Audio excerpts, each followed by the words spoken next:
Assalamualaikum teman-teman. Di video kali ini aku akan sharing tentang tips menabung untuk penghasilan bulanan.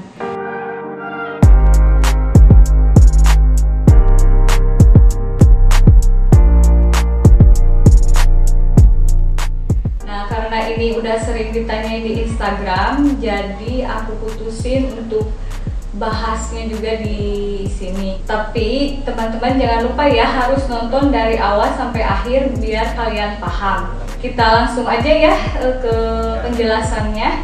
Jangan lupa subscribe dan tekan lonceng dulu biar aku tambah semangat bikin kontennya ya teman-teman. Nah, sebelum ke cara menabung, jadi kita bikin dulu list pengeluaran bulanannya ya teman-teman. Nah, ini hanya contoh list pengeluaran bulanan, ada 10 poin di sini. Yang pertama untuk belanja bulanan, yang kedua belanja mingguan, listrik, PDAM, SPP anak, bensin, dan sampai ke 10 gaji asisten. Ini poin-poin penting dalam pengeluarannya, jadi tidak semua orang sama ya, jadi disesuaikan dengan kebutuhan masing-masing orang.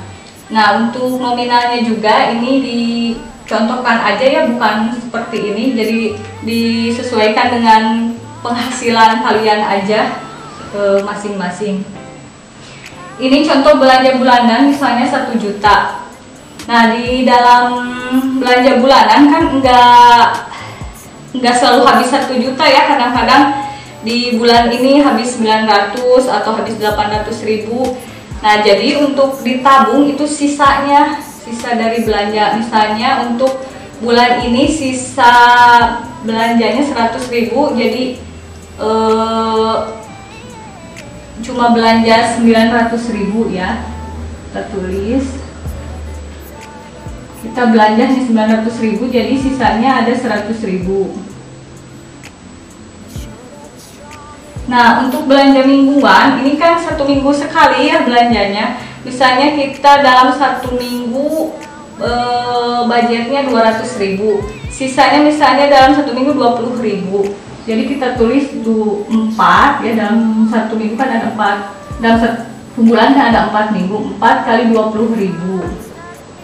Jadi ada sisanya sekitar 80.000. Nah, untuk listrik dan PDAM, misalnya bulan ini cuma habis 350.000 ya. Berarti ini ada sisanya 50.000. Untuk SPP anak sekolah misalnya ini udah tetap 100.000, jadi tidak mungkin ada sisa, kita lewat.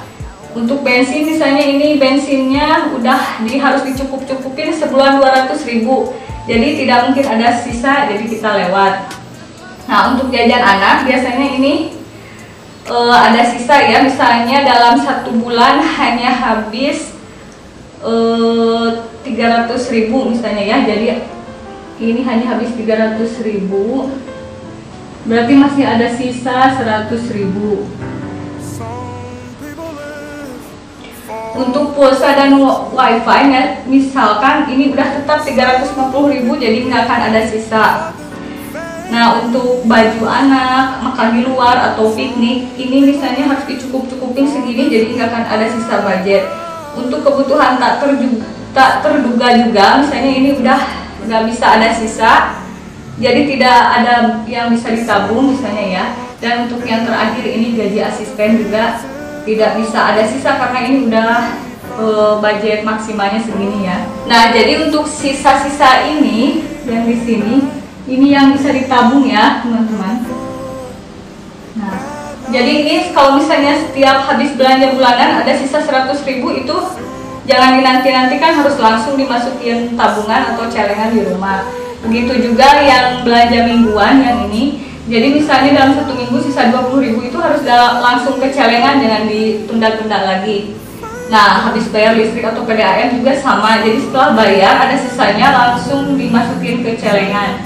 Untuk yang jajan anak mungkin ditunggu dulu sampai akhir bulan. Kalau misalnya ini benar ada sisa 100, berarti langsung dimasukkan ke celengan 100. Kita totalin ini semuanya ya, berarti ada kurang lebih 300 30.000. Nah, berarti dalam bulan ini, misalnya ini bulan Juni, kita bisa menyimpan uang 330.000 dalam 1 bulan. Nah, untuk bulan-bulan selanjutnya juga begini, ditulis dulu ininya, list pengeluarannya, terus habisnya berapa, sisanya berapa. Nah, jadi dalam 1 bulan itu bisa terkumpul 3 jutaan ya dalam sebulan kalau misalnya sisanya segini. Nah, kalau dalam 1 tahun kalian bisa mengumpulkan bisa 4-5 juta tergantung sisa dari pengeluarannya masing-masing. Nah, sebenarnya masih banyak metode nabung yang lain. Ini cuma salah satu contoh saja. Nah, semoga kalian bisa memahami penjelasan aku barusan ya, dan bisa diterapkannya langsung. Terima kasih ya teman-teman udah mendengarkan penjelasannya dari awal sampai akhir.